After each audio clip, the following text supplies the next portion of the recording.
Business forum में PM Modi और Japan के प्रधानमंत्री शिंजो एबे के बीच हुई मुलाकात। शिंजो एबे ने जमकर की मोदी की तारीफ, कहा बुलेट ट्रेन की तरह है पीएम मोदी के काम की स्पीड। पीएम मोदी ने कहा जापान में चल रहा है मेक इंडिया मिशन, भारत से पहली बार कार आयात करेगा जापान। पीएम मोदी ने कहा हाई स्पीड ट्रेन ही नहीं, हाई स्पीड ग्रोथ भी चाहता हूं। जापान के प्रधानमंत्री शिंजो एबे ने कहा मजबूत भारत जापान के लिए अच्छा और मजबूत जापान भारत के लिए बेहतर। सुबह 11 बजे फिर मिलेंगे पीएम मोदी और शिंजो एबे। हैदराबाद हाउस की बैठक में होंगे कई अहम समझौते।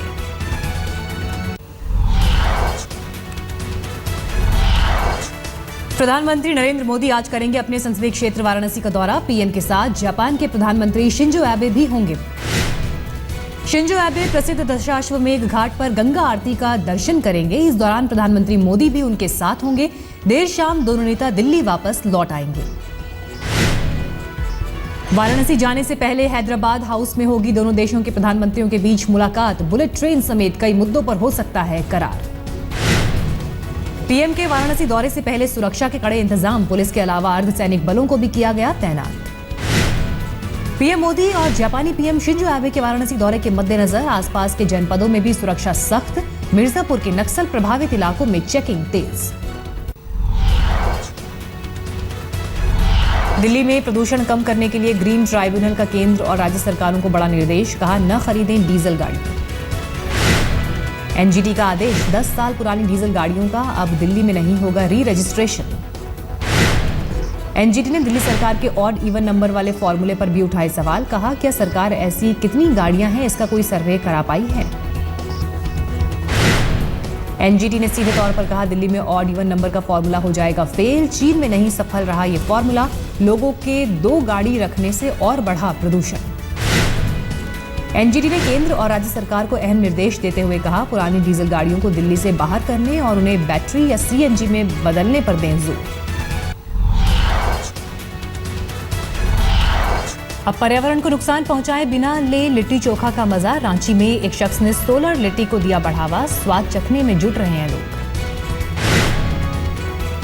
पर्यावरण सुरक्षा के मद्देनजर एनजीटी का एक और बड़ा फैसला, गौमुख से हरिद्वार तक प्लास्टिक उत्पादों पर लगाया प्रतिबंध। जम्मू कश्मीर में भारी बर्फबारी, जम्मू श्रीनगर हाईवे हुआ जाम, गाड़ियों पर जमी बर्फ की मोटी परत। बर्फ की मोटी परत से सफेद हुआ इलाका, छाता लेकर बर्फबारी का लुत्फ लेने निकले सैलानी।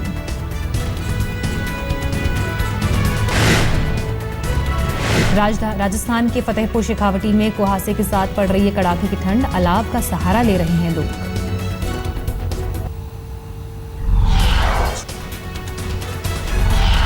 दिल्ली में धुंध ने बढ़ाई मुश्किल, ताजी हवा की चाहत में मॉर्निंग वॉक करने वालों को हो रही है निराशा। धुंध की वजह से सुबह राजपथ पर रही 100 मीटर की विजिबिलिटी, 11 डिग्री सेल्सियस रहा सुबह का तापमान। राजधानी दिल्ली में फिर टूटा रफ्तार का कहर, दिल्ली के राजपथ इलाके में हुआ भीषण कार हादसा, 6 कारों और बाइक के बीच टक्कर, 6 लोग हुए घायल। राष्ट्रपति भवन के पास हुआ हादसा, ऑडी से भिड़ी एक के बाद एक 6 कार, पुलिस की पीसीआर वैन भी आई चपेट में, एएसआई भी हुआ घायल। अहमदाबाद में नोटों से भरी एटीएम वैन लेकर फरार हुआ ड्राइवर, वैन में थे 1 करोड़ 8 लाख रुपए।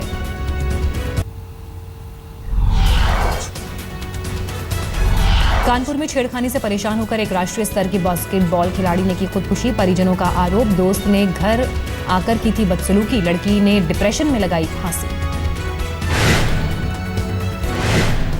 बीती रात मुंबई में टायर फटने से हादसे का शिकार हुई होंडा सिटी कार, 3 लोग हुए घायल, एमएन जोशी मार्ग पर हुआ हादसा।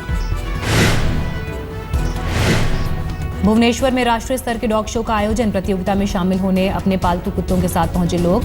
1983 से हर साल होता है आयोजन। आगरा के डोकी इलाके में जंगल में पुलिस और बदमाशों के बीच हुई मुठभेड़, बदमाश गिरफ्तार, 2 बदमाशों पर 25-25 हजार और एक पर 15 हजार का था इनाम। धर्मशाला में 20वें हिमालयन फेस्टिवल का आयोजन, 26 साल पहले दलाई लामा को मिले नोबेल पुरस्कार पर भी मना जश्न।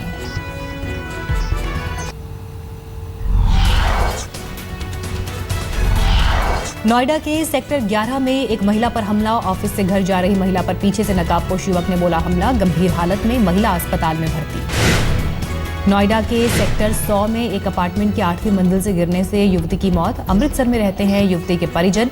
पुलिस मामले की जांच में जुटी। यूपी के औरैया में एक एसडीएम ने शिकायतकर्ता को जड़ा थप्पड़। पूरा मामला कैमरे में हुआ कैद। शिकायतकर्ता ने दबंगों पर जमीन कब्जा करने का आरोप लगाया। यूपी के सीतापुर में ग्रामीण शिकारियों के जाल में फंसा तेंदुआ। वन विभाग की टीम ने ट्रैंकुलाइज कर पिंजरे में किया कैद।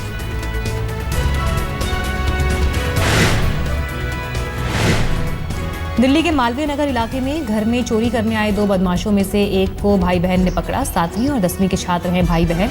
जानलेवा हमले के बाद भी चोर पर नहीं छोड़ी पकड़।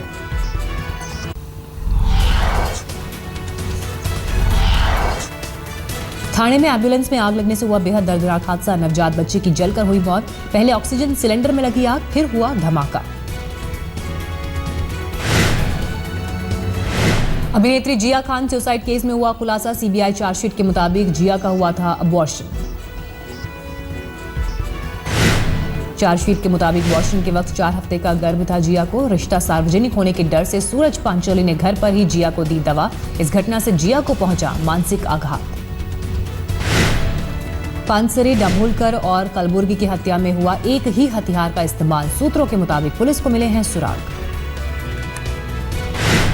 मुंबई में मुकेश अंबानी ने दी क्रिकेटर हरभजन की शादी की खुशी में पार्टी में क्रिकेट, बॉलीवुड और राजनीति के दिग्गज हुए शामिल। आगरा में पुलिस मुठभेड़ के बाद 3 बदमाश गिरफ्तार। बदमाशों के पास से कई हथियार भी जब्त।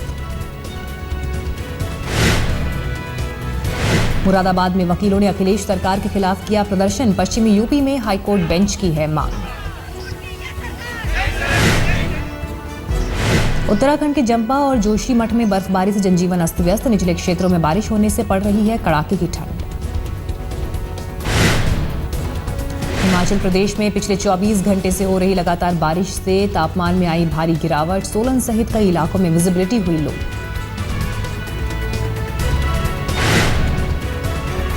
हिमाचल प्रदेश की राजधानी शिमला में बारिश से जनजीवन प्रभावित। मौसम विभाग के मुताबिक अभी जारी रहेगा बारिश का दौर।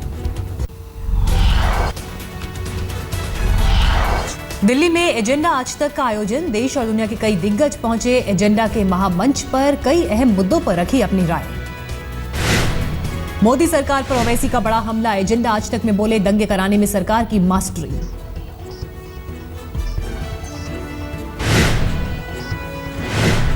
एजेंडा आज तक में असहिष्णुता विवाद पर बोले केंद्रीय मंत्री मुख्तार अब्बास नकवी। कहा देश के डीएनए में है सहिष्णुता। मुलायम सिंह यादव को देश का प्रधानमंत्री बनाना चाहते हैं अखिलेश। एजेंडा आज तक में कहा यूपी में नहीं होगा कोई गठबंधन।